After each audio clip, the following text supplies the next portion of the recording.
Mes amis Cancer, bonjour et bienvenue sur la chaîne Tarot à merveille. Pour votre tirage général, ceux qui me découvrent, soyez les bienvenus. Il existe une carte de votre vie. Pas une carte que quelqu'un a dessinée pour vous.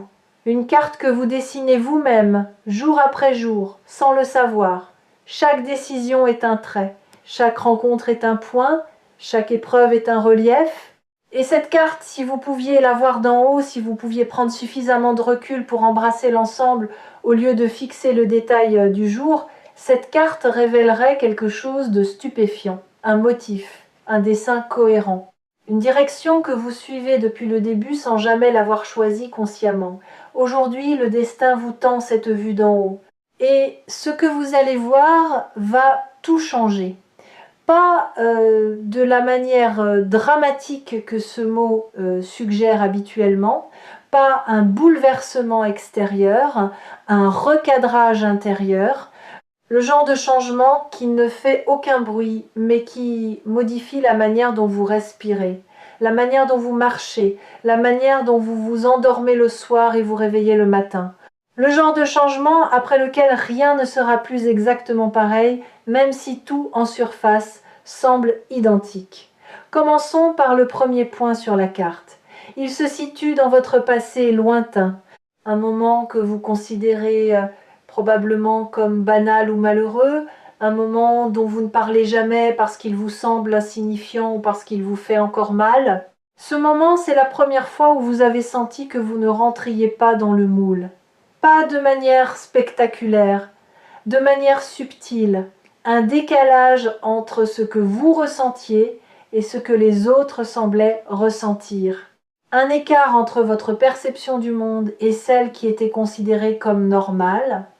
Peut être que c'était à l'école, quand une question qui passionnait tout le monde vous laissait indifférent, tandis qu'un détail que personne ne remarquait captait toute votre attention. Peut être que c'était dans votre famille, quand vous perceviez des tensions que les adultes faisaient semblant de ne pas voir. Peut être que c'était dans un groupe d'amis, quand la conversation glissait sur des sujets qui ne vous touchaient pas et que vous vous demandiez, avec une solitude discrète, si quelque chose n'allait pas chez vous. Ce point sur la carte, vous l'avez interprété comme un défaut, une anomalie, la preuve que vous étiez décalé, différent, inadapté. Et cette interprétation a coloré des années entières de votre vie. Elle a influencé vos choix, elle a modelé vos relations. Elle vous a poussé soit à vous conformer pour disparaître dans la masse, soit à vous isoler pour ne plus ressentir ce décalage. Mais voici ce que le message du destin révèle aujourd'hui. Ce point n'était pas un défaut, c'était le premier signe de votre don. La première manifestation d'une sensibilité particulière, d'une profondeur de perception que la plupart des gens ne possèdent pas. Ce que vous preniez pour une inadaptation était en réalité une calibration différente, comme un instrument accordé dans une tonalité que les autres ne reconnaissaient pas. L'instrument n'était pas désaccordé. Il jouait simplement dans une gamme que personne autour de vous ne pouvait encore entendre. Deuxième point sur la carte, celui-ci est plus récent. Il se situe dans une période de votre vie adulte où vous avez pris une décision qui semblait aller à contre-courant, une décision que les gens autour de vous n'ont pas comprise. Peut être qu'ils vous l'ont dit ouvertement, peut être qu'ils l'ont exprimé par leur silence, par cette absence de soutien qui parle plus fort que n'importe quelle critique. Vous avez fait quelque chose qui ne suivait pas la logique visible, qui ne correspondait pas à ce qu'on attendait de vous. Et au moment où vous l'avez fait, vous n'étiez même pas certain de vos raisons. Vous avez agi par instinct, par une impulsion venue d'un endroit plus profond que la raison. Cette décision vue isolément peut ressembler à une erreur. Peut être même qu'elle a entraîné des conséquences difficiles, des pertes, des ruptures, des périodes d'incertitude qui vous ont fait douter de votre propre jugement. Mais regardez maintenant cette décision non plus isolément, mais en relation avec le premier point. Reliez les deux, et vous verrez que la même intelligence était à l'œuvre, la même calibration différente. Le même refus instinctif de suivre un chemin qui ne résonnait pas avec votre vérité profonde, même quand cette vérité ne pouvait pas encore s'exprimer en mots.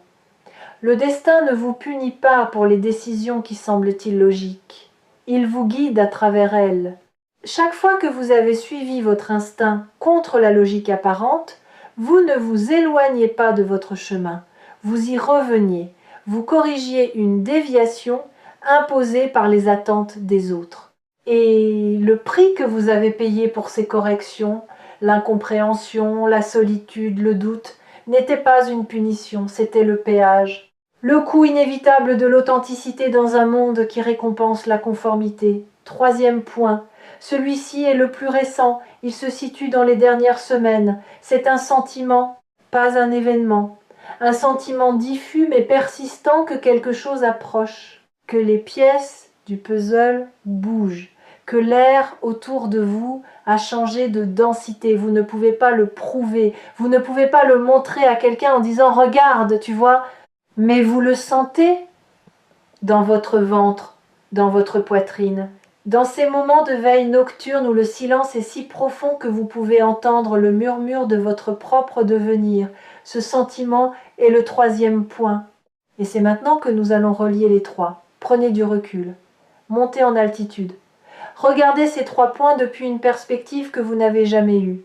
Le décalage de l'enfance, la décision instinctive de l'âge adulte, le pressentiment du présent, 3 points sur la carte de votre vie, et quand vous les reliez, quand vous tracez une ligne entre eux, un motif apparaît.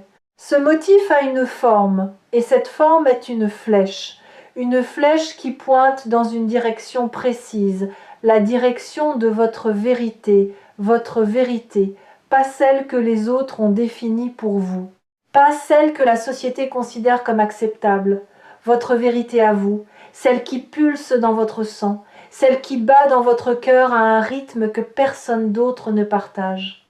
Et cette vérité, le message urgent du destin est le suivant. Il est temps de la vivre, plus de la cacher, plus de la reporter, plus de la négocier avec ceux qui ne peuvent pas la comprendre. Il est temps, je sais ce que vous pensez.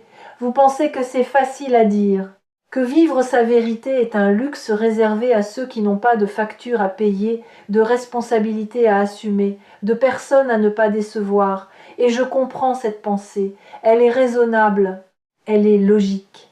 Elle est aussi le barrage le plus efficace que votre mental ait jamais construit pour empêcher votre cœur de prendre les commandes.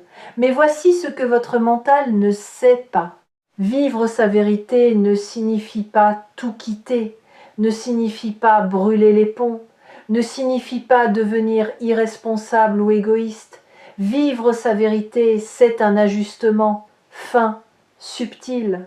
C'est dire non quand tout en vous crie non, même si le monde attend un oui. C'est consacrer 1 heure par jour à ce qui vous fait vibrer au lieu de remplir chaque minute avec les urgences des autres. C'est cesser de vous excuser d'être qui vous êtes et commencer à vous en réjouir. Ces ajustements sont petits en apparence, mais cumulés jour après jour, ils changent la trajectoire. Comme un bateau qui modifie son cap d'1 degré et qui, 1000 kilomètres plus loin, se retrouve sur un continent entièrement différent. Et laissez-moi vous dire quelque chose sur ce degré de différence. Il est invisible au début. Le jour où vous commencez à dire non à ce qui ne vous correspond pas, personne ne le remarque. Le jour où vous consacrez 30 minutes à écrire, à peindre, à rêver, à marcher en silence, personne ne félicite cette décision. Personne ne la comprend. Parce que le monde est habitué à votre ancienne fréquence. Il attend de vous ce que vous avez toujours donné. Et quand vous commencez à donner quelque chose de différent, la première réaction n'est pas l'applaudissement, c'est la perplexité, parfois la résistance, parfois même le reproche, habillé en inquiétude. Tu vas bien? Tu es sûr de toi? Ce n'est pas un peu risqué? Ne vous laissez pas freiner par ces réactions, elles sont normales. Elles sont la friction inévitable entre l'ancien mouvement et le nouveau. Et cette friction, aussi inconfortable soit-elle, est la preuve que quelque chose bouge vraiment. Pas en imagination, en réalité. Dans le tissu même de votre quotidien. Les choses qui ne frottent pas ne changent pas et vous êtes en train de changer profondément, authentiquement, irréversiblement. Si cette vidéo s'est présentée à vous sur Tarot à merveille, ce n'est pas un hasard algorithmique, c'est un rendez-vous que votre destin a pris avec votre conscience. Et le fait que vous soyez encore là, encore en train d'écouter, est la preuve que votre conscience a accepté l'invitation. Revenons à la carte.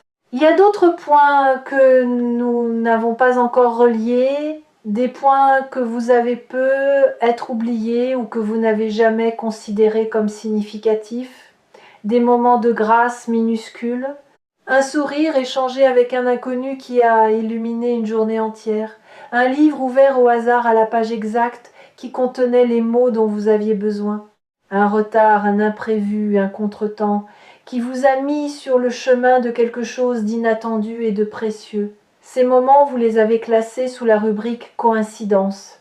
Mais les coïncidences n'existent pas sur une carte de destin, il n'y a que des coordonnées. Et chaque coordonnée est placée avec une précision qui dépasse votre entendement. Quand vous reliez ces points supplémentaires au motif principal, la flèche devient plus claire, la direction plus nette. Et vous commencez à voir que votre vie, malgré ses apparences chaotiques, malgré ses détours et ses impasses, suit un courant souterrain d'une cohérence remarquable. Tout ce qui vous est arrivé vous a préparé. Pour ce qui arrive maintenant, chaque épreuve a renforcé un muscle dont vous aurez besoin. Chaque perte a créé un espace qui sera rempli. Chaque silence a aiguisé une écoute qui percevra ce que les autres ne pourront pas entendre. Parlons maintenant de ce que cette vérité implique concrètement. Car la vérité sans incarnation reste un concept. Un beau concept, certes, mais un concept inopérant. La vérité doit descendre du ciel des idées jusque dans la terre du quotidien pour devenir transformatrice. Concrètement, voici ce qui va se passer. Vous allez commencer à sentir une intolérance nouvelle, pas de l'agressivité, une intolérance douce mais ferme envers tout ce qui sonne faux dans votre vie. Les conversations superficielles qui vous laissaient indifférents vont commencer à vous peser. Les compromis que vous acceptiez par habitude vont devenir inconfortables. Les silences que vous gardiez par politesse vont gratter comme un vêtement trop serré. Cette intolérance n'est pas un signe de dureté, c'est un signe de calibration.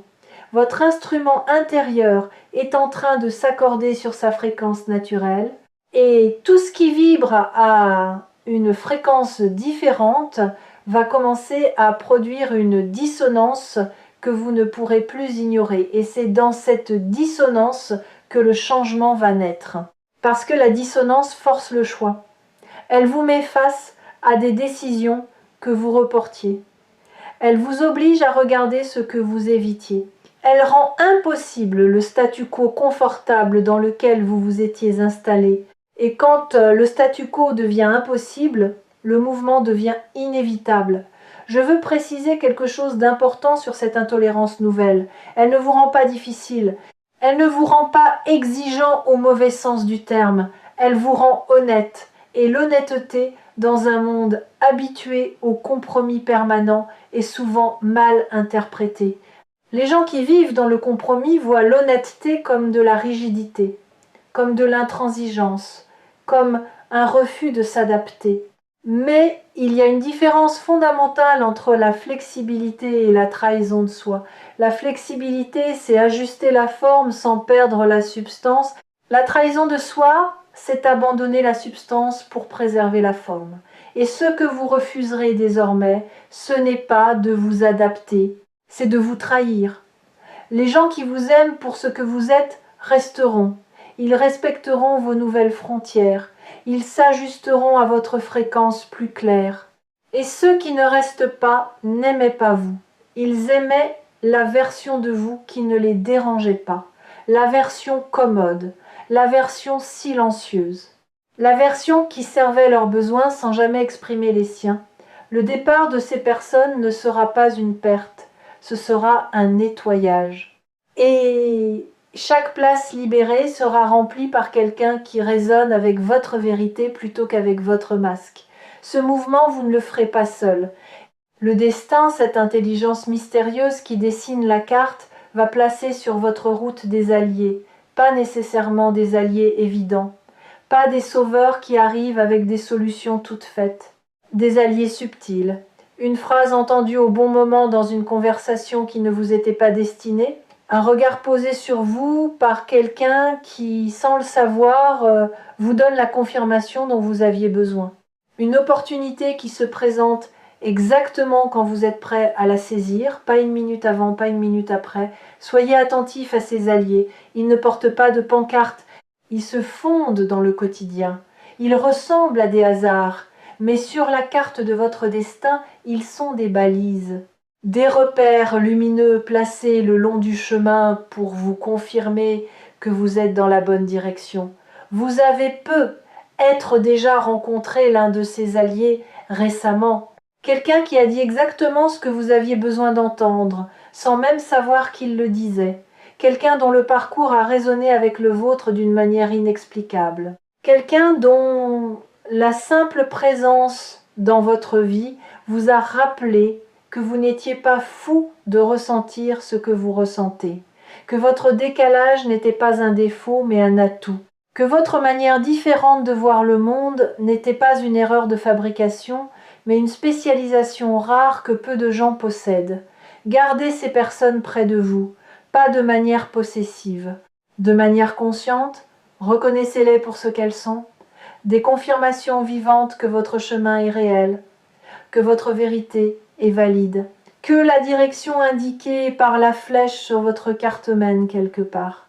Quelque part qui vaut chaque pas inconfortable, chaque moment de doute, chaque nuit passée à se demander si tout cela a un sens. Quelque chose que je dois vous dire maintenant concerne la peur. Parce que la peur est là. Elle est toujours là quand le destin frappe à la porte. Et elle prend une forme particulièrement sournoise à ce stade de votre parcours. Elle ne vous dit plus « tu ne peux pas ». Elle vous dit quelque chose de plus subtil, de plus difficile à détecter. Elle vous dit « pas encore ».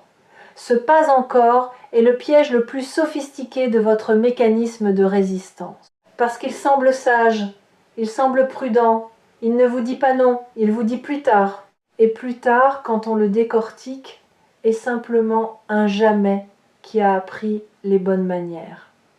Le message du destin est sans ambiguïté sur ce point. Le temps du pas encore est révolu. Non pas parce que les conditions extérieures sont devenues parfaites, elles ne le seront jamais, mais parce que les conditions intérieures ont atteint leur point de maturité. Vous avez assez appris, assez souffert, assez attendu, assez douté, l'arbre a assez poussé sous terre, il est temps qu'il perce la surface, et quand un arbre perce la surface, il ne demande pas la permission au sol. Il ne s'excuse pas de déplacer la terre. Il pousse, avec la force tranquille de ce qui est devenu trop grand pour rester contenu. Les messages partagés ici sur Tarot à merveille portent souvent cette tension entre la patience et l'urgence, entre le respect du timing et le refus de la procrastination.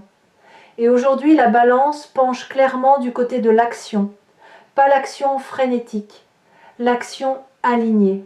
L'action qui naît du silence intérieur plutôt que du bruit extérieur, l'action qui ne cherche pas à prouver quoi que ce soit à qui que ce soit, mais qui répond à un appel si profond qu'y résister devient plus douloureux que d'y répondre. Il y a un aspect du message du destin que je n'ai pas encore abordé. Le plus intime peut être. Il concerne le rapport que vous entretenez avec le temps. Vous avez le sentiment d'avoir perdu du temps, des années, peut être des décennies, des périodes entières de votre vie que vous considérez comme gaspillées, des choix que vous regrettez, des chemins que vous auriez dû emprunter mais que vous avez évités.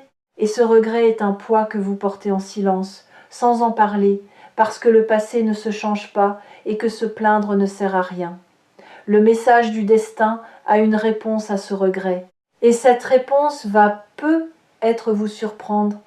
Rien n'a été perdu, pas une minute, pas une heure, pas une année, Le temps que vous considérez comme gaspillé était en réalité du temps d'incubation. Comme la terre en hiver, qui semble morte alors qu'elle travaille dans l'invisible, préparant les conditions du prochain printemps. Vos années de doute étaient du temps de maturation. Vos années d'errance étaient du temps d'exploration. Vos années de stagnation apparente étaient du temps de consolidation, pendant lequel vos fondations intérieures se renforçaient en silence pour supporter le poids de ce qui vient.